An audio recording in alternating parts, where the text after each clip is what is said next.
Yo abusuafo yamama kwaba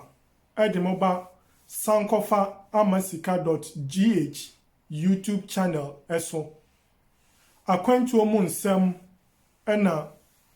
wanigu so a wo hwe ye program ya to den African magazine and ye de bremo mi amidi dwumadie ho chiame ye frame Nana Kwabena Wiafe Esiedu Sechi na ene yebehwe ensem bi a yenua CSF president the Bible Zero Mercy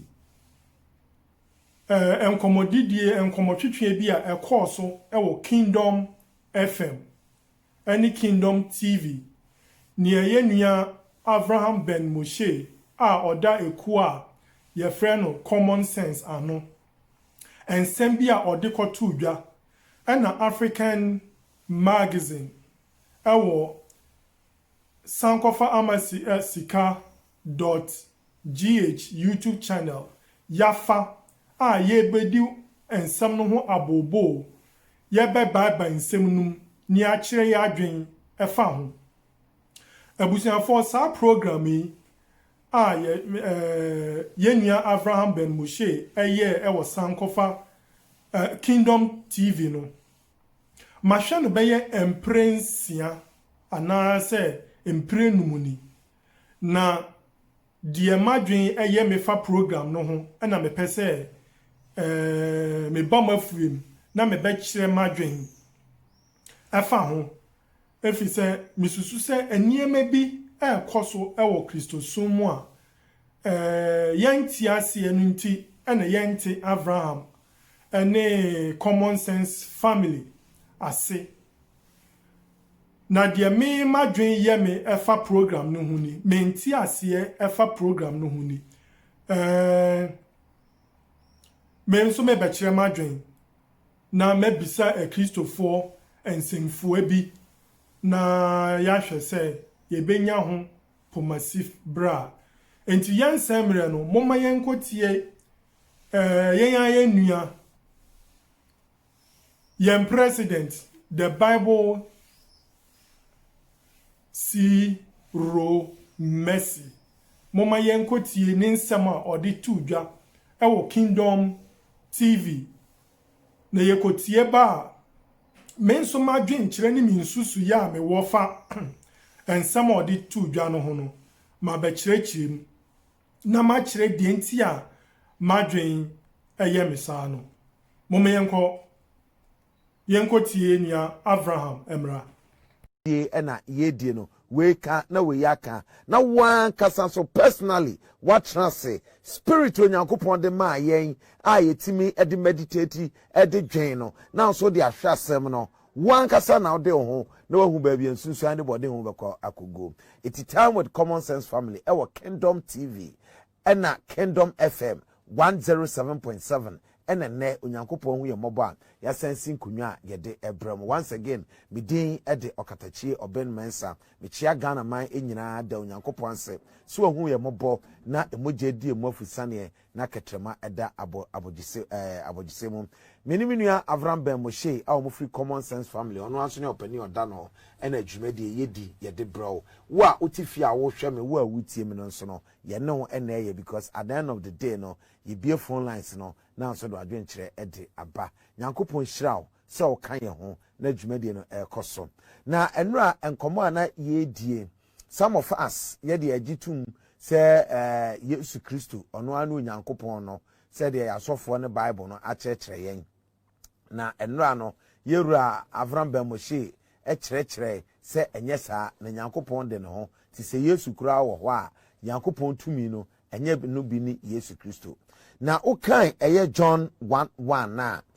spell out said ye ensem ne tie se onyankopon body no na chese Yesu Kristo ne papa ya na no mkutekuta mu ase de yenim no na me papa no asofo ene atiefo frɛ ene mpo after the show enipa ba me nchen wo kingdom fie ha ene me be di nkomo ewo sansensem we sei ho no na chese ne no me pese san di san nkomo no biem na entiase no etimi eye adwuma na okay Proverbs 8:22 a oka sembi ewo honom se ebra onyankopon ebo ewiase no kora no na obi wo obi na wo honom no na eye hwan ena sabu onyankopon eka no ho asem eti ene eno ho ene ye ba be hia na ya sanhwe yewra Avram Ben Moshe memo good afternoon yo me joso oketechi ono common sense for more oh ye kura hu pampe ye ho ye papa na fa kwanye so chia common sense family for Ghana for any Kingdom TV ahwefo any Kingdom FM 107.7 etiefo nyina tumedie no sebe mo agye awia taso yesi amanfo wadwuma kura na earpiece ehyehyɛ omo aso mu akyɛ otum sɛ omo agye atum yesi sɛ omo mfa omo ahondenta program n'echi na dwumedie no enkoso kama te ebechi omo nyina adomu nyina ase ya de omo so ase mijiri sasema mekan na ote mete pa enura me papa no asofo bi e ba me honom na me frɛ okra say they want to see you yeah unfortunately now ni around yeah enti John 1:1 no ye gina so say ye nyankopon bo na wiase no ne ba Yesu Kristo no na ekotire ye de ebetre na asan prove ewo John 8:22 sasem na ewo Proverbs 8:22 so wo dispute says sasem nya no kra how comes Proverbs 8:22 okay mesre me nuanom agidifo nyina mamu hu me se me ye motamfo na mmom me de ade bia ba me kura me boawo ama wo gidie no se eye no kura wo no kura ewom omu hu ne sa unyi ni se eye titimum na wo titim dabi titim dabi yo nkremani bi ho Quran from the first page up to the last page on Canada make me akasa on authority say 90% of Christians omusua Bible ni wi omun kan ni nada because akwadro eno kotena so dem a na sofo feed no with words from the Bible certain passages enu nti na so Pentecost nkyerɛkyerɛ ena so Methodist nkyerɛkyerɛ ena so Anglican nkyerɛkyerɛ mo nyina so kura Bible baako endro mi ko 2 verse bi Matthew chapter 22 verse 29 yanyintum Bible ni yanyankopon asem magiatum Quran Allah enu mu asem ena magiatum mema what yase say verses ni bi wo ho a musua no out of context maybe enya wu mom na wuni honhom a ye de te nyame asem ase mom na wo kan it said the all kind story book be like but you can have Matthew 22 29 Matthew 22:29 yes ebuase won say Jesus ebuase won say mofom tie mofom na mo nim twesem no munnim twesem no me nyakopa hoden I say you do not knowing the scriptures nor the power of God. Knowing means learn. One kasa mofom esase won kronkron an chechere Bible nim enye won kronkron and the teach you Bible eye homa ya tworo kenkan na te ase na ndra me je asofo frɛ ya ebo mane no na wo sa asofo ni bi kura afa dwumadie so edi sunyade no mo problem no say me quote entene no eye John 1:1 any Proverbs 8:22 ye be kwese e Christopher sa verse mo follow out of context and na say eye Jesus ho asem enti yen kan John 1:1 no na mo de mo hwɛ John 1:1 e be twanfo ni bi de akyerɛ o say eye Yesu eni nyankopon ene bo ade me ma wuti ase e wo Job humanim say nyankopon se wo bo ade no ono nko na boy me ma proof no enti Bible no na enka no kore ana wo na wo nte Bible na se ana wo hia sunsum na akyerɛ wase ana say you need a teacher eye Bible nko na se eye homa wo kan a wa kan ya wie no wo hia honhom na de ate ase science textbook you hia spiritual understanding maths textbook no spiritual understanding MPP manifesto no spiritual understanding NDC manifesto NDC catch us about power one house one way airport wa so much as you know, airport now here. But Bible ne kasa, no musi ajise we were so as what you say. Minya, me question. Thou shalt not kill. So much as you know. Kum na nkunipa. Abortion amenye. Thou shalt not steal. So much as you be obi ade da wa emfa. Enti yan hwa de John 1 verse 1. People like come John 1:1. Never choti. Bible na mukura na nkasa. Nyamunti ase se oketechi. Bible no eye homa mienu ni aka bom. Eye old and new. Old and new. Eye pam dada ene apam foforo ene aka bom. Na mienu ni nanye Christopher de aw. How? Ba ku ye Jew for de a. Into Old Testament no, ye find the Jewish scriptures. And the New Testament, eye the Christian scriptures. And the Quran, eye part 3. Eye the Islamic scriptures. And you Quran, I was saying the Taliban Bible de chill because nyame no Old Testament no. Onu na Christopher jinidi, onu na nkremofo so jinidi. But enseme wo old no. Ni woni ba ya, o se bia yeden, atwam. Quran so ba ya, o se mfom so aba ho entobehye na ma. Nyankopon a na numu asem atwam. I don't need this God. Opanyini. But me not sure say emphatically Christo ni bi atimi akasem say Old Testament no eye nsem bi a atwam me nyi ni sa. Oh, say na Christopher come say apam dada atwam. Any maintain. Let's look at two Bible verses here. Christopher make say nyadwuma biom. Deuteronomy chapter 14 verse 3. Mami, can say asole awoko. Mo di adwuma na kan na we. Deuteronomy 14:3. Deuteronomy 14 verse 3. Was it Edian Homra? Oh. Ediane homra. Yeah. Ediane ayembio e homra. Ya beba so ni etiriti. Kan yesere. Was it mendi etuade bia? Enti Bible ne ka say me ni echiwade. Na me hu wiase no. Bible ni say bi echiwade. Eni echiwade bia. Na wonum ene mu amunye. Wo ye Kristo ni jidini a wenu ne emu amunye. Nantwie. Ri nantwie. Ojanten. Ri ojan. Ene abrechi. Aponchi kwesi ata e kama unye biawe. Ofrotie. Ne adoa. Ne owansane. Ene eyuo.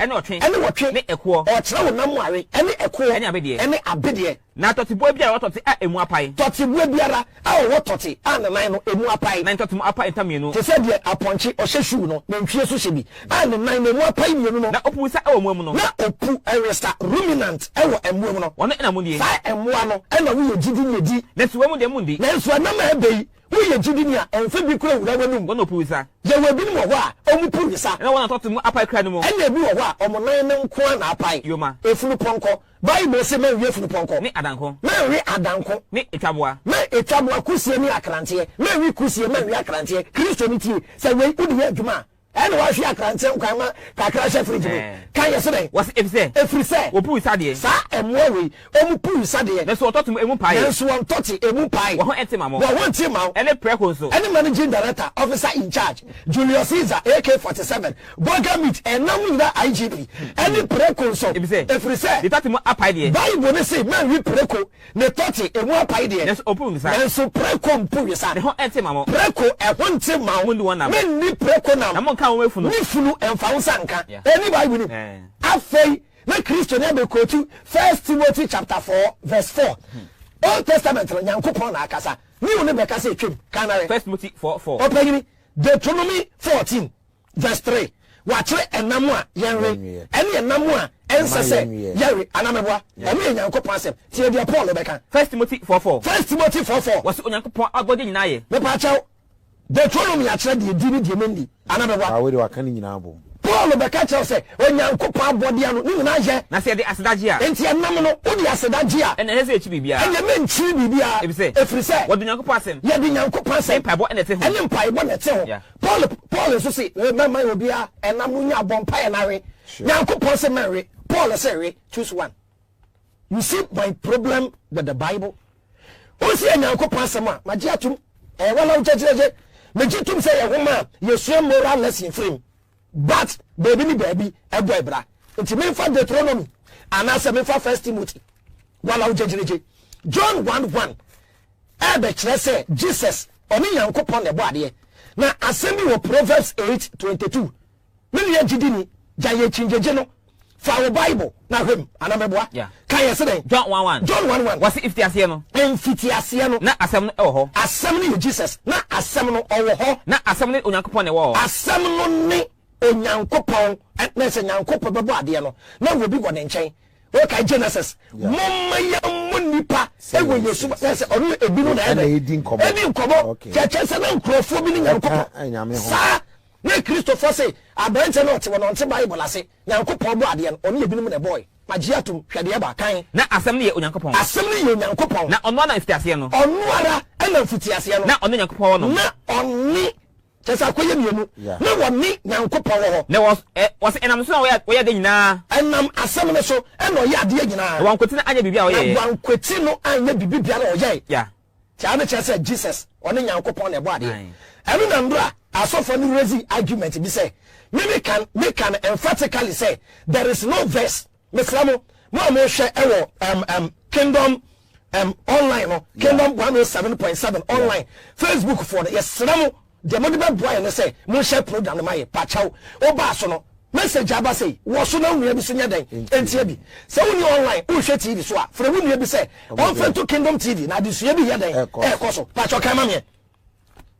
Proverbs no Proverbs once I saw for the say me ma be dwamenu say sa asemi ebi ni Old Testament. You prove say Jesus, me nyankopon na bo ade. Eno mo de quotation by 8 verses 22. Proverbs 8:22. Me na me GD4. Ya da kan Proverbs 8 verse number 22. My yes of 4 pen. Sa verse na me de ma Jesus. Me be ya de bi se se ade a kire mo se de aso for preach. Me de Proverbs 8:22 e de ma Jesus. E be fa. Me wi no mama what you say Proverbs 8 no and starting with 22 and starting with verse 1 yeah we are me starting from verse 1 na we go see 22 na ya say e hwan and me we join the common sense family yeah and you say we be join asole no be ko but we be member of common sense family now what the Bible na say people like Proverbs 8:22 kan was ready ebo me ifin nyuma say everade bo me efri na nyuma say na Christopher say aha enye Jesus asem ne yeka no pacho me no obodi bi ho edin bi ebi ho enti mesemame me be ya bia bi dia ma Jesus me di Jesus ba be hihim me di be ma Jesus me wia na ma sign e breaking into pieces e di amount obo di enti amount for from Bible see mercy no kan start kan was ready ebo me fi ninim ase ewrade bo me firi ni nyuma se wa modi ba me be ni Jesus ewrade bo me Jesus e firi ni nyuma se ene John 1:1 afa na sem 5 safa african was ready ebo me ni fi nyuma se be black e ya wo na wo ye adwuma no empre wo ho tobo ya wo mo kenkan Bible reader no omo tricks let me go to Bible verse bia me kan se bia eni Bible mo menya ade bi nchew Kristo ni biara a wo betie waso o kwa Kevin na Nehemiah chapter 40 be kan ya se was eno me nka oba bia otie na so verse na be ko tu no don se me bi ti mu nyina eni Bible mo Nehemiah sana bi no ye nti oni Bible reader na hye se verse a me ko tu bi asema me ka bia kind of same Bible someone okay no I believe say e ye wo and abra now ye so for now ye be me just sure say ne so for be yes as me get my so for me say yet o moto let me go to verse e kire say me mo watch Zechariah chapter 54 be kan say was enemy ka onipa bia o watch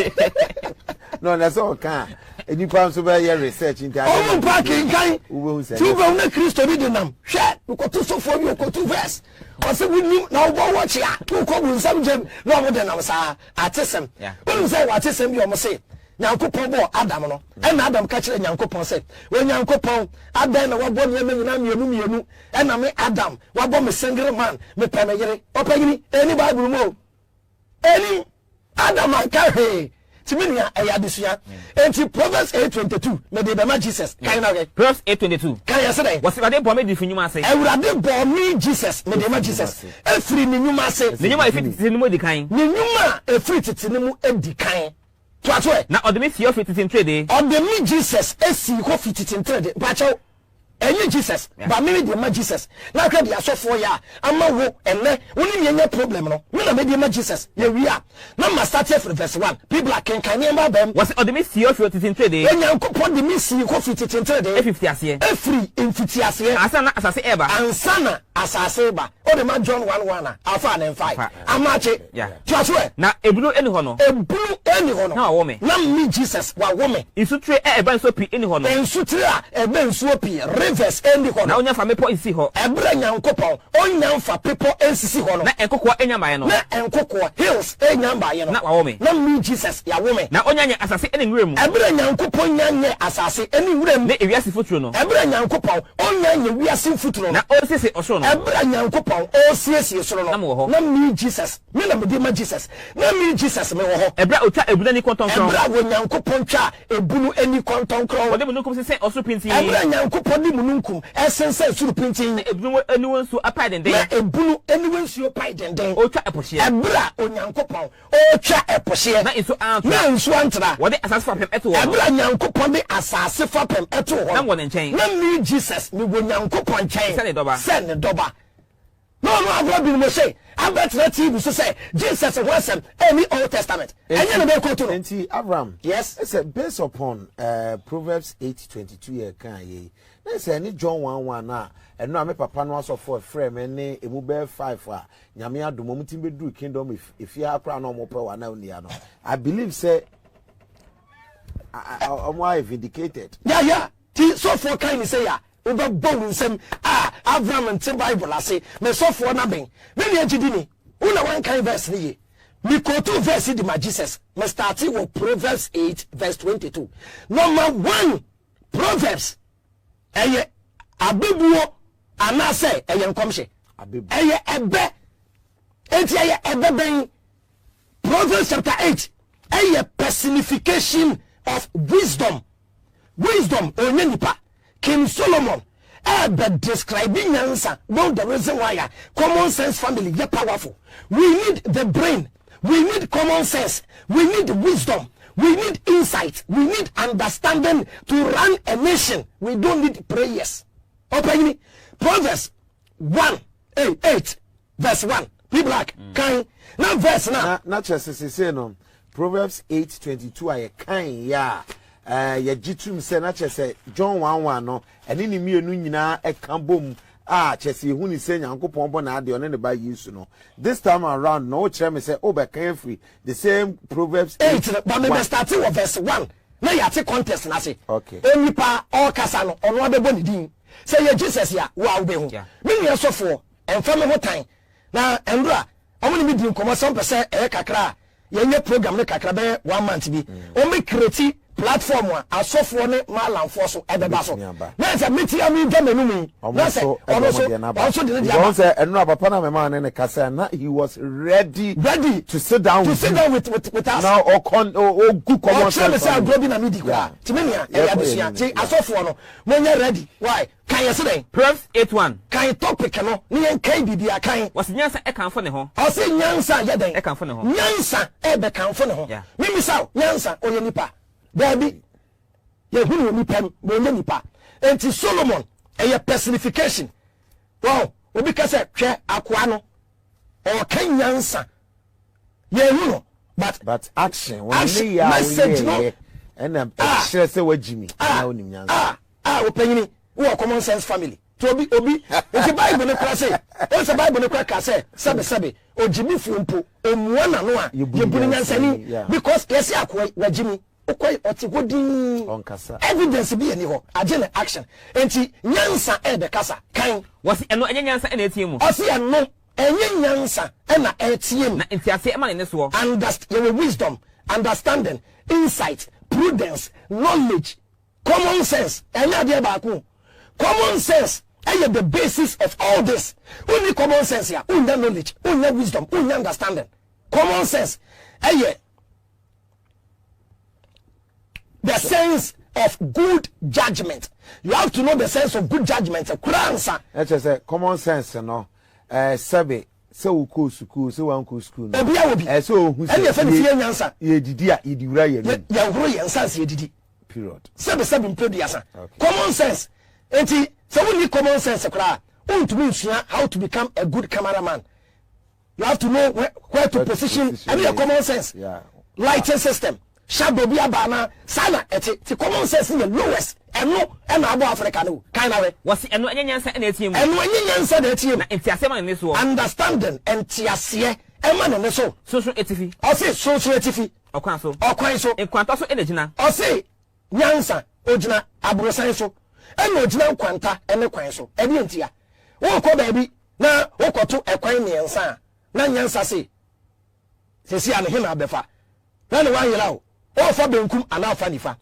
wo fura abrosan na wo ben abrosan na no a na common sense enkwani bebre na abebo fom ti nyansa kasa kire yen wo ko twa traffic light mu a na nyansa se hwe left hwe right articulator na eba no ye fast so say nyansa gina baabi a kan ma me na otim apokase ho na nyansa otiem ewo apokase ho krotia wo aboboa no se mo emerima nyansa se eyemu emerima na metie me fremo na metie mu fremo na me ne gigima ni pamba na me ne agigima ni pamba ampa obi kasa na nyansa wo mu a ubehu nyansa wo mu a ubehu sebe yama mpengini ebe address Ghana fo no Ghana fo ina betna TV search echi betie yama mpengini se de wo ka kire yen no ebe boa yen anamwa yen de ho to so ye excellent ani ye kan ma me esede wase na mo entete kwa mo entete sebe ose sebe obi anonim biye ye mo entete kwa mo ma mo ni entete ose so ye tete kwa mo ani nte na mo kwase afo sebe mpeduasa wo a wo ye kwase ya no mo nya ehunumu akoma na ehunumu insight akoma na muntie afei muntie na mbeka ensem mu da ho me ba beka ensem ye nyi nduru 22 na mo de ma Jesus no me beka ensem mu do na manim ebue de ensem etene ba manum ebie nyansa na ekasa obebo ne din manum ebie ede ensem a etene ne ba na no kra efime no mu no kra efremi menum enti me no ye nim nipa akro ye duru verse 12 a obebo ne din me nya printing press kan ye se den wase na mano chiwade o se me mano echiwade ne abonefosem ene number 1 ade ompe eye abonefosem na manum ensem nyina enam tv mu o se manum ensem nyina enam tv mu ade echimchim ade a echimchim na se echia enimu ade a echia ebi ni nyansem na nyina mu da ho ma ehunumufo ade nyina mu da ho ema ehunumufo na etema wona wahunim de etene ema wona wahunim de na mo fa mate atene o se mo fa me atene wọ́n sọ mbọ́ nìdí mo fa matene atene na enye dwete na mo fa nimdie na mo fa knowledge na mo nya sika awo yi mo na mo nya tese sika gold ajejijim na nyansa ayese mota o se na nyansa eyesen diamond na afede nyina o se ewiase afefede nyina won fa to ho untumi mfa to nyansa ho verse 12 obebo nìdí kan verse 12 wasi mi nyansa me ni enetie na tie enti wan na ekasa nyansa o panyini tie o mɛkyerɛ sɛ nyankopɔn ɔne nyansa ɛna ɛbɔ adeɛ na wo ehunu nyansa wobɛbrɛ wɔ wiase ti adwene na anya adwuma body ne brɛ no aha na yɛ fɛfrɛ yo kan yɛ sɛ dɛn wasi mi nyansa me ni enetie na tie akyɛ ɔkasɛ me Jesus kyɛnye Jesus na ɛkasa ɛyɛ nyansa wɔsɛ me nyansa me ne enetie na ɛteɛ ampa obi yɛ ne nyansa na ani nte sɛbɛ wonam kwan ho na wohyia sister bi wone sister kasa oh sister na ni gye ho na ɔse yomate o jene number o koduru fia wa fra hello grandpa chow me na ajene number no okay bacho o send me 500 Ghana o na say hey mami and ya 500 then you do 1 month here o wa no aye ye kukuru poni ye beso o wa no aye fa se no abanye ba be no me ti nyansa no kan ye se den wasi mi nyansa me ni enete na tie me ni enitie na tie na adwempa nim die ena me hu no adwempa nim die ena me nyansa ye be do 22 ye be bon nsem ena mi hunu na awurade so ene bone tane awurade soro ene se obetan bone ahokyere ene hantan ne okwan bone ne akontochi sema no na mechi ene akontochi sema no ena me nyansa mechi na efuto ne nyansa hunu ewo me efutuo ene nyansa hunu ewo me nyansa me nchen na me ni ehunumo me nkasa me ni insight ehunumu emane ewo me na me ni yanso wo me na me so na ahemfo ena me pani eye me so ena ahemfo ena me di pani pachaw sebe mpeduasa na ye wona na wagimi enti na sempe ye betu ade so enti na mpanyimfo tena se ya ye ma na ndi kan kasa na adwenkyere no mpanyimfo no e di adwenkyere na ba na eche se omo ma nana nyansa no na nana tie panyini wei opanyini ajekum na wetie opanyini ketechie na wetie opanyini walanyo enti omo nyansa ne yano waka bom nana beto ope no mo agye so nana wanu wam anya no ano no kan ye se den wase me so na ahemfo enam de hene me so na ahemfo enam de hene na etitire hye emrate ne na etitire enam me nyansa so ehye emrate ne na me so na penifo enam de pani eye me so enam panyimfo enam de pani ne abrempon ne asaso atemufo nyina ene asase so judges ye do court a ebra abai wan ko report se urepi no judge no ni ho lawyer ni ho anameboa enti ye nim de oka no kre ba ye de mu kogina court a judge na oni ho no etie wo nu wasem na ɔde nyansa agyeje ɛte sɛ de King Solomon ɛma mienu ɛde abɔfra wewu ɛne abɔfra ɔte ase bae no ne Solomon ni hɔ ba Solomon ɛde nyansa ka sɛ okay akɔda wewu no yɛnsie no de ɔwu yɛ no yɛbɛpae ne mu mienu na yamamo half common sense bɛkyerɛ sɛ deɛ yɛ ne ba no oh makwan emi yenku abofra ne da you don't need the spirit of God, you need common sense. Can you say that? Was it me don no do me nyansa de me for so me do mo do me na wona hwe me ntam ne ehu me mo hwehwe me nyansa ntam no omu hu me na ahonya de tie ahonya de ne enumonyam wo me ho ene enumonyam ewo me nyansa me ho na ahodi a eche anything ne ahodi a eche anything ne na maba sika ne amapa me nyansa aba me so no yes gold na me number ye na me number ese dweta a oyi mu ese ne dweta a woyiyi mu na tie ne timpo mu ena me nam tie me atimpo mu ena me nyansa me nam atemu akwa so pe me nyansofo a embra maybe Proverbs 8 ba ye no me say mutie pa Be black, kind of was it tea anything pomo na menam? Tea me at him pomo na menyansa menam. Atemo kwan so pe. Atemo kwan so pe. Say mama dofo e diade. Say menyansa, omo domino, mema omo diade. Na ma hye omo de krade amama. Na ma hye won ade krade mama, ade krade ye bank. So so ni menyansa, o bank account kakra be dem. Ananya no no. African ye. Verse 22. Opanyi, ye do verse 22. Yes, starting from verse 1 no. E why na kasa? Nyansa. E nyansa. Verse 22. Was you dey bo me di finyuma ase. Ewurade ya dwe da wutirim. Ti Nyankopon no, one na adwene ne nyansa e na bo ade. Enti Jewfo no, a mo de Bible ne breye no. Omo si Nyankopon bo ade no, na obi eni ho. Na oni element bi na bo ade. Hokma, bina, da'at, edoso. Oni intelligence, knowledge, understanding, insight ena Nyankopon no kasa se mo maye mu nipa ewo yensu se yensa so ti na nipa ye wa intelligence, insight, understanding, common sense when you super na yes sebe we ye jimi for no Kingdom 107.7 Kingdom 107.7 sanso ena wo hwe yen ewo Kingdom television so a medin e de okatachie oben mensa yewura Avram Ben Moshe ena ene yesinkunwa ye totoa adwin based upon enra after the show argument ba ene me papa no asofo bi a wo mo so e ba ya ene yatena sese Avram omra no me prove no na abusua yo yenia Abraham echire John 1:1 no o chire mu ediko free Isaiah odiko free Isaiah echire ensemu ekanya besi yakotie enti mensai masoboa se do chire mu no menso me won ensemfo abu a mepese bibisa se dedi kan no anye bia Onyankopon Yesu Kristo na oba asase so no Yesu Kristo Kristofo agidi se oba asase so no Yesu Kristo no ono ne Onyankopon enyansa na Yesu Kristo ono ne Onyankopon enyansa na dentia mebisa sa ensemfo ani se according to enchirechiremu a Bible de man no any said ye Abraham atonobo achireche yemu no yeti ase se Nyankopon ene enkrofo bi ene bo ade a san enkrofo no omoye ahonhom anase spirit a yentimi enhuom na sa spirits no ebi ene wisdom, intelligence any sanya maniema na wadi kan churchra se ni nyina no mempese mekọ ho bebre sanya maniema na wadi kan churchra se nyina no ne basics anase ne fapem aye common sense common sense no yenkosua ewo book bim na eno na Onyankopon ene ne bo ade eno ena Nyankopon ade ne bo ade Oka Nyankopon ho ema omo ade enti sa adebone echi no ena bone eba ewiase adebo echi no ena bone ba ewiase na chese mimi ti asiemu no sa common sense no ana knowledge ne power ne niema na Nyankopon edebo ade no boni na ba wiase nintin ama sa common sense ne knowledge no eni nhunumu ne ntiase ene nkyerɛkyerɛmu abɔyen enunti na kyese nyankopɔn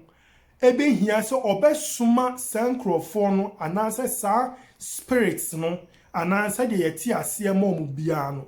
yeti ase bia obesuma sa ne nkrofo no no obo ade ni mu bi baako amana ba wiase abegien afri boninum atwen edina bata onu nyankopɔn watwen abata onu onyankopɔn enti Bible chese nyankopon ebisai se hina ena mensuma no na hwan ena obekọ amayen hwan na mensuma no na hwan na obekọ amayen ena Yesu Kristo eje so se sumame na mekọ enti ni bisa biem se sa Yesu Kristo no oba ni pati biem no oye sa common sense na nyankopon de bo ade no ena oba ni party biem ebeji yen enkwa etwe yen ede yen bata onyankopon hu biem a owu ye osan koye eye sa common sense no ena yen tiase a ya fa no bibi foforo na because sa wo hwe ade bomu a na chese nyankopon e de common sense no ene bo ade ni wie no ena bone e ba ewiase bone ba ewiase na chese opo obi amana ba ewiase abeje adasankwa onipa na ope no obi na ope na mana ba ewiase abeje adasankwa no a yeni Abraham a kirekire mu se ne onyankopon ade ne bo ade no eye common sense nimdie ni hunumu ne ntiase ena onyankopon ene ne bo ade enye Jesus as a figure a ya fa no ena anase oye ne baby ena owo ne nchen one ne bo ade na emum eye common sense ena one ne bo ade na emum common sense no Bible nso mayeti asese common sense no onye nipa ye ni begina ho se common sense ni na emum common sense no eye ade a ewo ya adwen mu a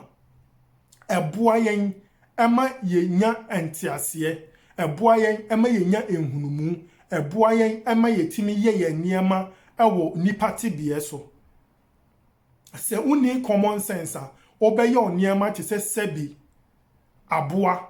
ana obeye oniema ti se sebi obodanfo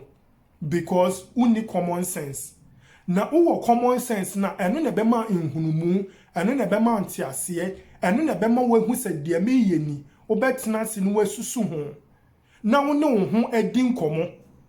enti nyankopon oba de en one ne ho ene di nkomo a ne ho no one ne di nkomo no eye common sense na nyankopon ene ne bo ade no one ne susu bibia ho se ye pese ye bo nipa se ye nseso ye pese ye bo nsroma ye pese ye bo asase ye pese ye bo se ye pese ye bo se ye pese ye bo se enti nyankopon ene sa common sense no a ewo onu ni mu no ene bo ade enti tama ewiase afom ye na nyankopon epo bia ma na age ewiase nkwa no na ye so osoma sa ne common sense no osoma sa ne common sense no ema oba ebeje ewiase ene adasa enkwa ni edi ho de ye behwe ni se ukọ enipa ti bia mu a anyankopon so oboyen se ne nseso ewo ne seso oboyen ewo ne ti se ne nseso na chese ye bibia ye no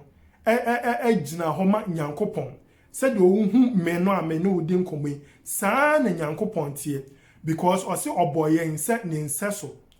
owie no osan ko further ekoka se oboyen se ni suban so ne saso ewo ni suban so na chese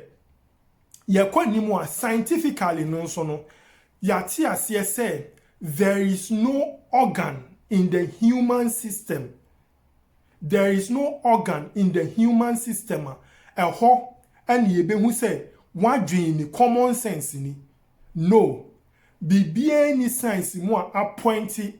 actually say nipa human being organ no organs na ewo ho no say bia aha and your friend common sense there be enti eno no be me yehu say common sense no a spirit more or less common sense no a spirit only yentimi en quantify no anase yentimi nkyere say common sense ne mensa anase common sense ne menan ana amani there be enye body organ na emum ewo yetirim enti more or less ye beka say common sense a spirit more or less ye beka say common sense no a spirit sa common sense na oye spirit no onu na nyankopon ene ne bo ade onu na nyankopon ene ne bo ade enti nyankopon o yusu ne spirit ewo onu ani mu no ena onu omo dwenye ena onu omo bo ade ho onu omo bo ade enti common sense let's understand it say common sense onye nipa common sense onye bibia ejina ho nemum common sense no more or less no oye tise spirit owo in enipa mu oye enipa intellect oye enipa instinct ewo onipa mu na chese ewo nyankopon mu oni nyankopon ewo ho enti sa common sense no ena nyankopon ene ne bo ade enti Abraham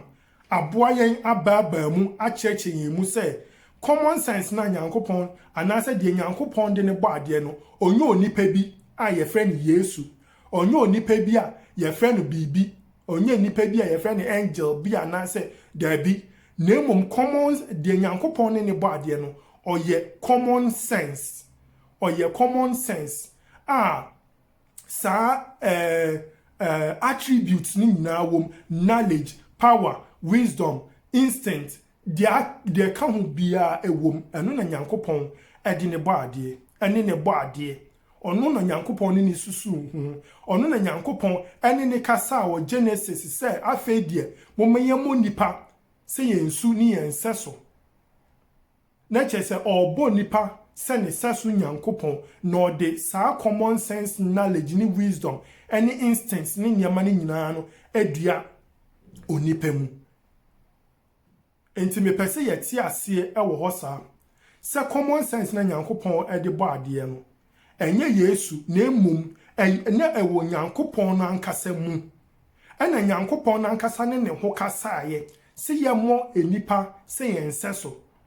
enti nyankopon abo nipa ni bibia ne abode ni bibia wie ena afei Bible koso kire se enipa ebeye abone enipa beye abone ema nyankopon mu onyam eni ewu anse se nipa ewu ni sa komeni ni nyina ebe awiase enti ebe awiase no na nyankopon epa obi asoma no nyankopon epa obi asoma no ena nyankopon san bi sa se me pe obi asoma no hwan ne beko amayen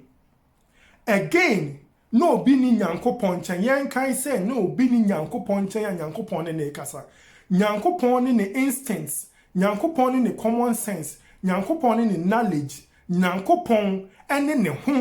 ene kasa enti mayen fa no se de ye nuanu e Christopher bi afa ne se na nipa be 10 ewo ho anyankopon no omo kasa obi so omo question say ye pese ye sumo obi ma ne ko wiase da bi no obi ani wo na ye nyankopon ko a ono nko a no bo ade obi a nso na homema ama no obi anya hwe ama no e ono nko a ne ho ani ni nimdie ni common sense ni wisdom ni knowledge ni power ono nko a no de obo ade enti eye nyankopon ba akopɛ nemum ni one ne bo ade no omo kan ho no bi no eye ni power ni wisdom ni intelligence ni insight sanya mani nyina common sense ene ye basics common sense ene ye basics enti nyankopon bisa se yepese obi ko wiase ekoje adasamankwa na han ene bekwama ye no ne nyankopon yenya eho ne clear say ne nyankopon na enye onu obi ene ekasa say oni kwabena ana oni kwaku ana oni akuya ene obi sa ne say hwan ne bekwama ye ndabi na oni omo bo ade no a Abraham ababa mu amasese yati asese eye ne common sense ene ni wisdom wo nu animu ni instinct no ene omo bo ade no sankrofo kro nu na no obi som se hwan ne bekwa mayen enye Yesu bi ene obi sa ne se hwan ne bekwa mayen enti common sense no ene Jesu ewo Nyankopon ni mu ewo Nyankopon ni tirim ewo Nyankopon ni nsusu yem common sense na Jesu se sumame na meko enti me question na me bisa se sa common sense no ono ne Nyankopon edane ne spirit ema ni bewura Yesu mu ema ye wo no as Jesus Christ ana ono no obewura Nyankopon enam angel Gabriel so share no honkom said ye wo Bible mu nyina no yemfa nse ni nyina ye no kre yemfa ni se ni nyina ye no kre ni nyina esiye eye no kre esiya eye sa common sense no ena obe overshadow Virgin Mary eye sa common sense no ena benyem Virgin Mary ena sa common sense no ebe ebai oba honam tibiem a ye friend Jesus ana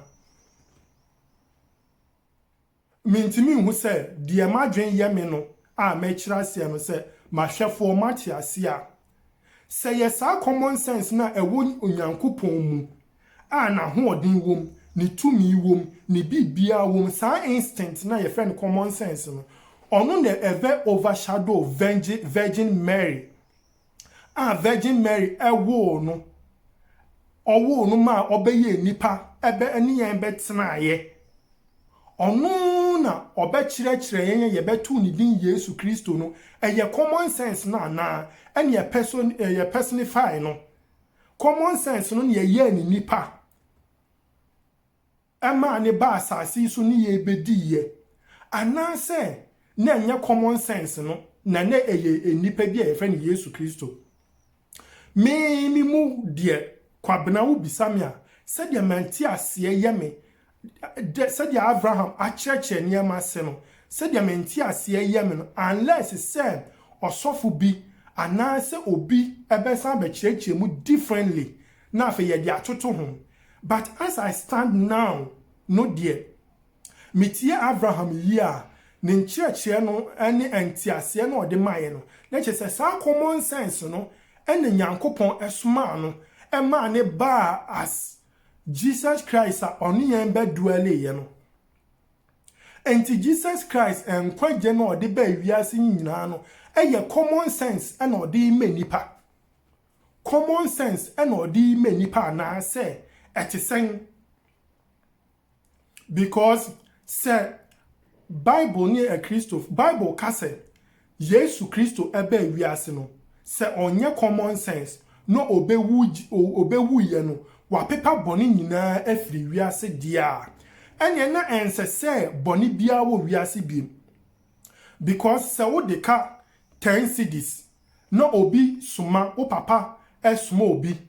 no de 10 cedis ne bro se fatu a waka menyi ni se wo bekoso asan de ka sa 10 cedis ne biem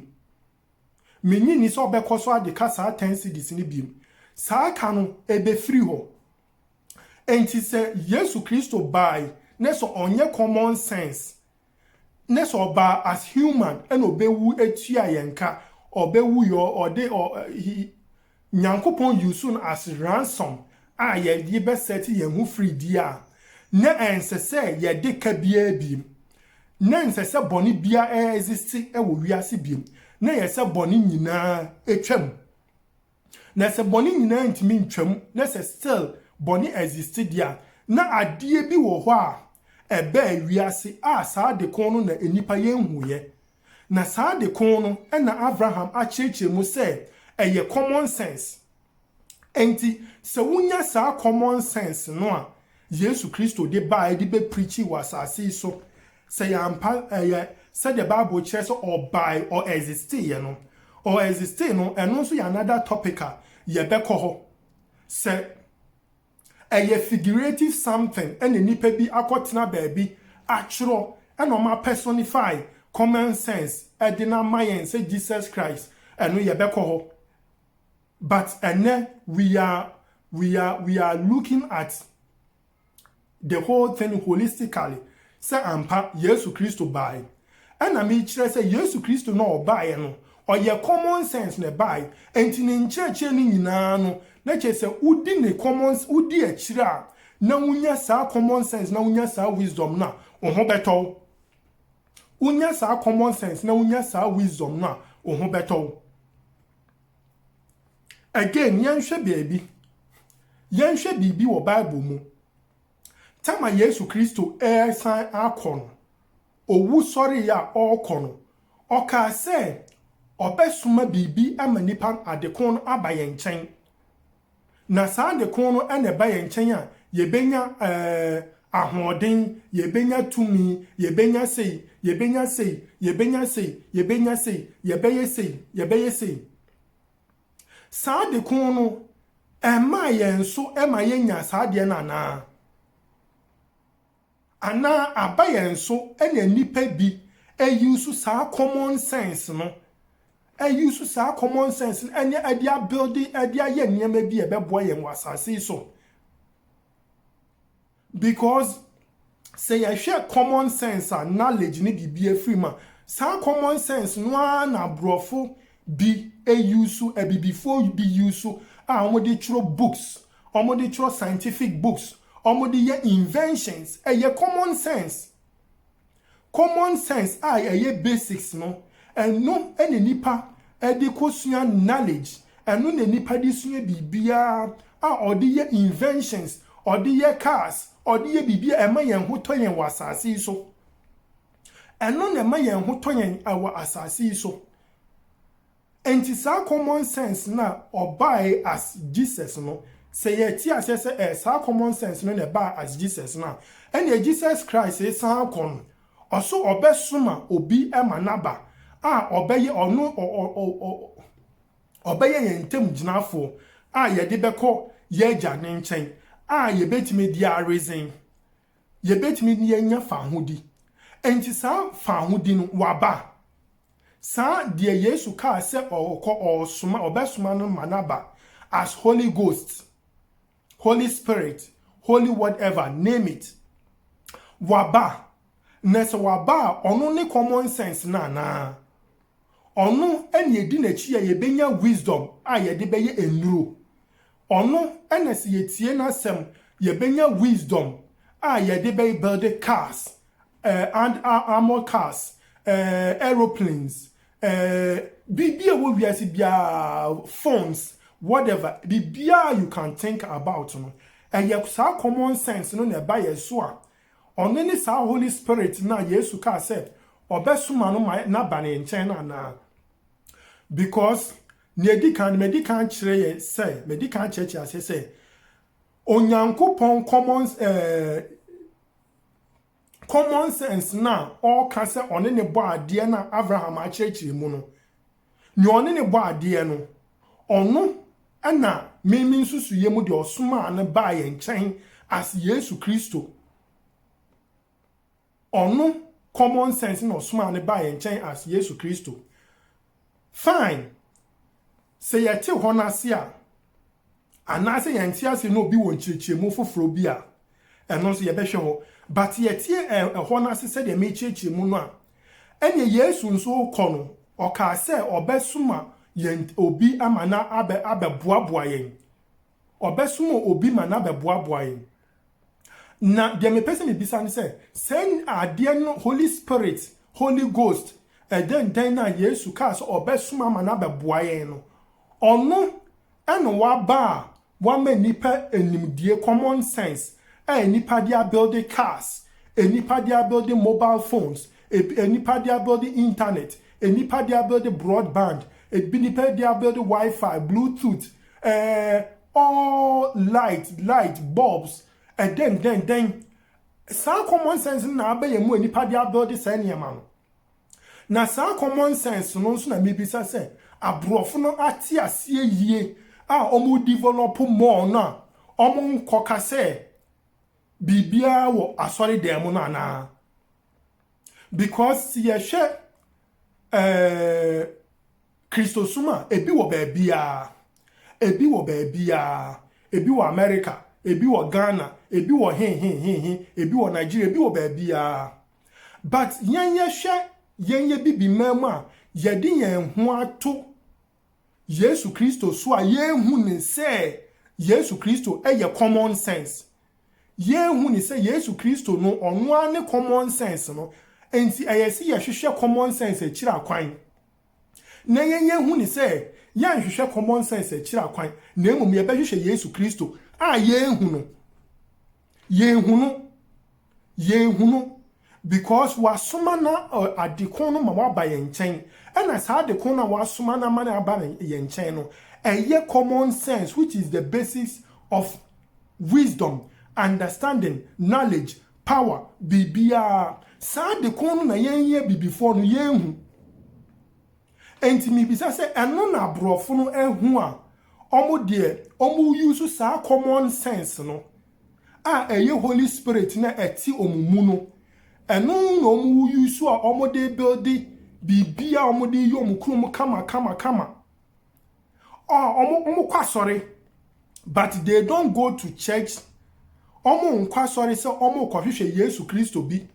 omo nkwasori se omo kohwehwe sei, omo nkwasori se omo kohwehwe sei, omo nkwasori se omo beko heaven bi, omo nkwasori se omo beko hell bi nti na omo kwasori. But omo kwasori akohwehwe nimdie, omo kwasori kohwehwe nyansa, omo kwasori kohwehwe common sense. No omo nya sa common sense no. Omo do omo common sense ayom kro yie. Omo do omo common sense a building armor cars. Omo do omo common sense a building ships. Omo do omo common sense na building aeroplanes. Omo do omo common sense no a building just name it bia omo do omo common sense na ye. E na ye nso ye ti ho se ye hwehwe common sense bi a oye Yesu Kristo. Ena de bia ye ti asori dem ni ye bompaye, eni ye bompaye. Enti me pese me bisa Ghana sofo on based on interchemu a Abraham odi ama no. Me pese me gina sa interchemu no ase. Me gina sa interchemu no so na me bisa se Nyankopon ni oni ne bo ade no oye common sense. Se de Nyankopon ne bo ade a o refer wo Isaiah no Proverbs or refer wo Proverbs no se oye common sense dia or refer wo Proverbs no oye common sense dia Abraham gina so de explaining John 1:1 no se oye common sense and on in the bo ade dia and now we need common sense. We don't need Jesus because we cannot find Jesus as a person. Ye who Jesus say Jesus ne gina hoi ye koso ne mu. Who Jesus entina before ye man mu aye fin. Ye ntime nwen, ye ntime nye bibia ma ye ho because ye de ye nyina akoto so say ye kwa sorry dem a ye be hu Kristo. Ye kwa sorry dem nso ye hu Kristo bia.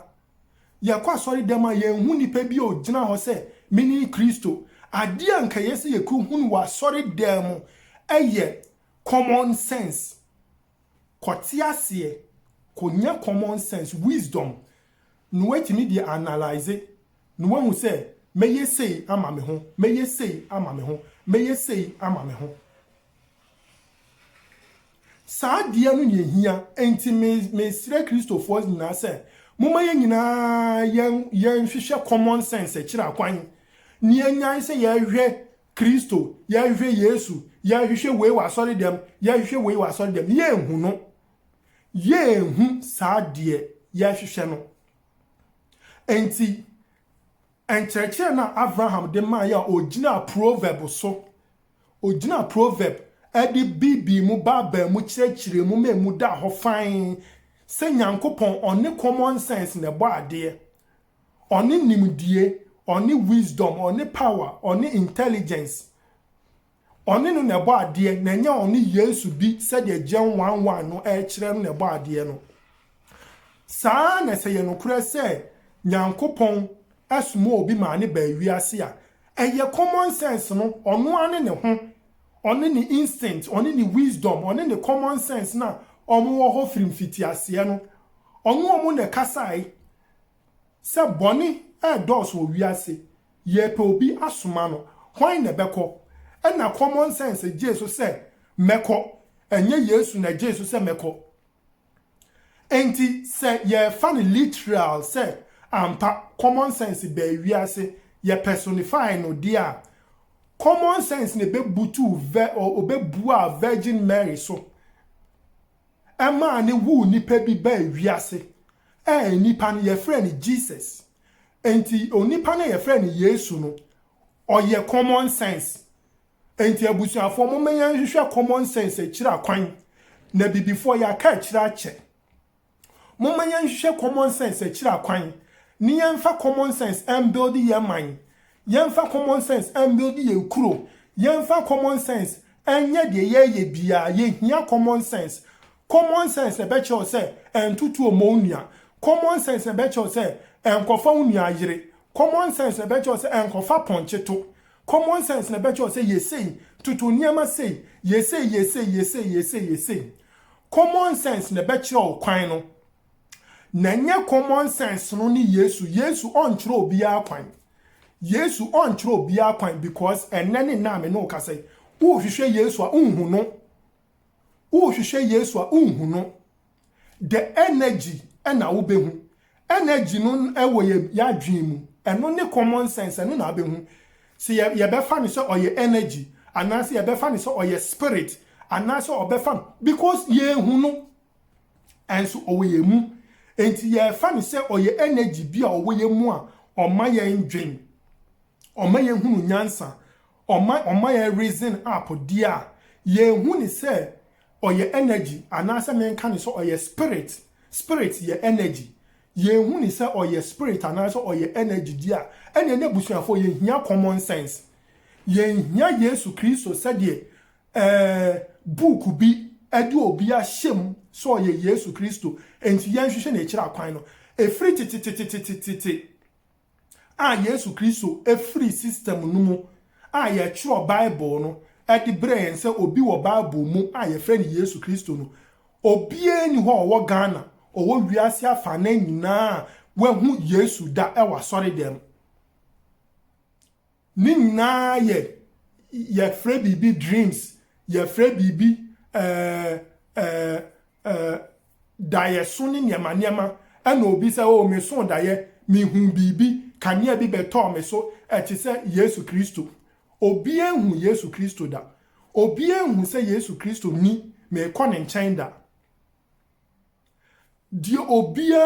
agidi se ewo ni mu a ekire no kwan eye common sense which is the basic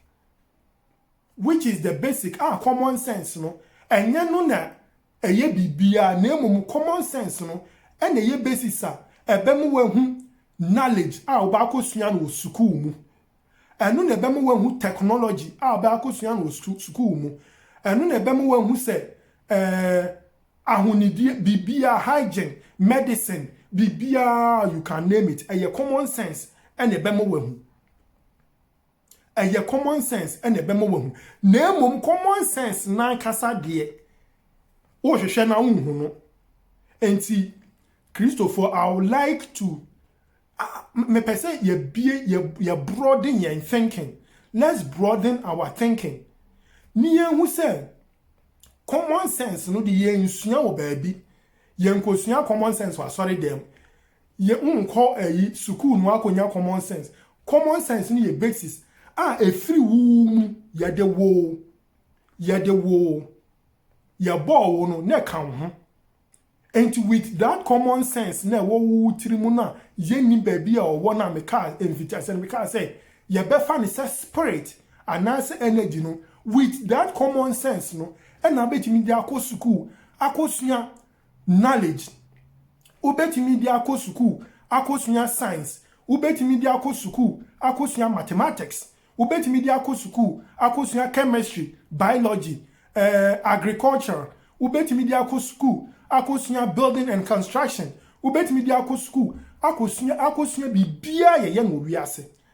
sa common sense no so eye basics no e na ubetimi di common sense na bia ka bi ho na obroni abeka se wo IQ no mu do no wetimi dia ye inventions eno ene ye nananum di ye inventions a abrofo no so abeto aso a ene internet bibia bu wiase. And the long and short of my message ne say from enchechemu Abraham achiremu no me dia mati ase ne say common sense na ye ka no onye Yesu Kristo common sense na o ye ka no owoyemu no ono ena enipa bi dia hye book mu say oye Yesu Kristo common sense no to mu Yesu Kristo no Bible na edu ba bia e beka say Yesu Kristo san to mu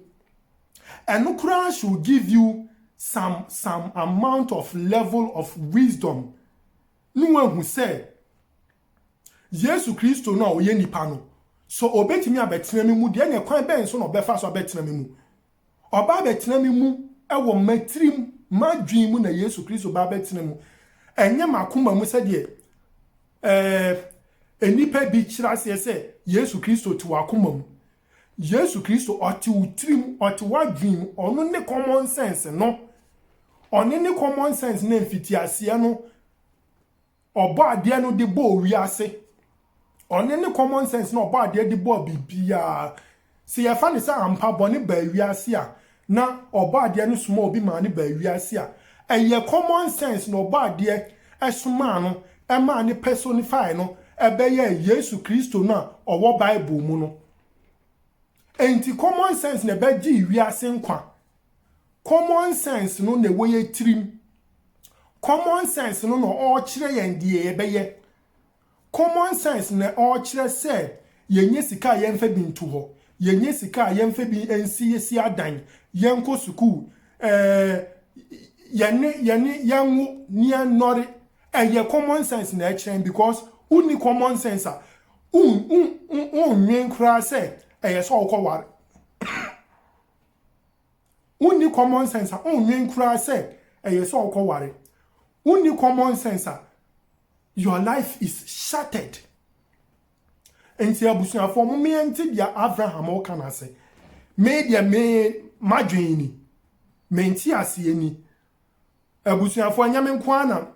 me tie dia Abraham o kana ananya me nkwa na mate dia Abraham o kana ye nyina yate let's go back ni yan hwe video ni yi se de me kan ye no ma hwe video no be ye emprensa empren na ya na emprensia ma me de niema bi atoto niema bi ho ma ye comparison bi and this is the conclusion maba me conclusion ni I'm not forcing it on any Christian or any religious belief me enforcing on anybody but me ma dwen kire ni onso ko tie ni yie ko hwe video ni na tie nkirekiremu ni yie so wo kire nkirekiremu ni yie na tie asese nyankopon ne common sense bi na ba ade dia eni yemisa se di oba wiase na yese ye friend Jesus no aso eyo ono ne common sense no ena eyo ono ne ye hwehwe ni hu no because common sense ye adwuma o common sense ye adwuma o mre o common sense ye adwuma o nkwa adwuma na wotwe bosome na on fesika enkoma osofo bi ati baabi osofo nka nche oso maame ya brewa o maame yo baifo nu akotwe abaashi o maame so nu abono nu akuno wadwen mu da ho na o common sense ye adwuma obi ntimi na adaw enka nche o se ahaban ni ma bompa ye aguso Yesu Kristo abetena haban num enti we na wo wi haban na se wonsa na ye oya wo ho beto there be common sense kire se ahaban ye de ye duro on kire se ko park so no sofu bi nkan jo se ko green grass egu yam. And we need common sense to analyze things. Common sense is the wisdom in the Bible. Ya personify no. Ya ni Jesus Christ. Ya say oba ade ni Jesus Christ na ba ade. There be oba ade na no bia no ba ade. O say ono kwa no ba ade. O kan Bible ni wi a, I'm not here to quote. I'm not quoting anything. I'm not me nye bibia me nkotu hwe.